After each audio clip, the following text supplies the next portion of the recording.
আমরা এখন বাটার তৈরি করব। তো কি দিয়ে বাটার করছি একটু দেখে নিই। আচ্ছা, এটা হচ্ছে আমাদের ক্রিম। যে ক্রিমটা আমরা ক্রিম সেপারেশন মেশিনে দুধটা ঢেলে ক্রিমটা আলাদা করে নেই, এবং যেই ক্রিমটা আমরা জাল করে ঘি তৈরি করি এটা সেই ক্রিম। বিসমিল্লাহ।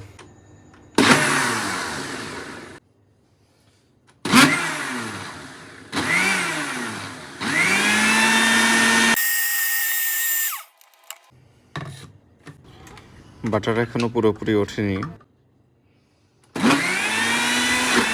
এ পর্যায়ে একটু ভালো করে লক্ষ্য করলে দেখবেন বাটার কিন্তু উঠছে।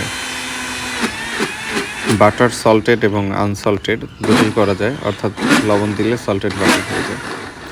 তো আমরা দুটোই করেছি। তো ভিডিওতে সবগুলো দেখাতে পারিনি, আসলে আমরা পরীক্ষামূলক করলাম। তো বাটার খুব সুন্দর হয়েছে। পরবর্তীতে বাণিজ্যিক আকারে করলে অবশ্যই দেখতে পাবেন। কিন্তু এই বাটারটা আসলে কুরিয়ার সার্ভিসের মাধ্যমে পাঠালে ফ্রিজ ছাড়া 2-1 দিন ভালো থাকবে কিনা এটা একটা প্রশ্ন। দেখা যাক।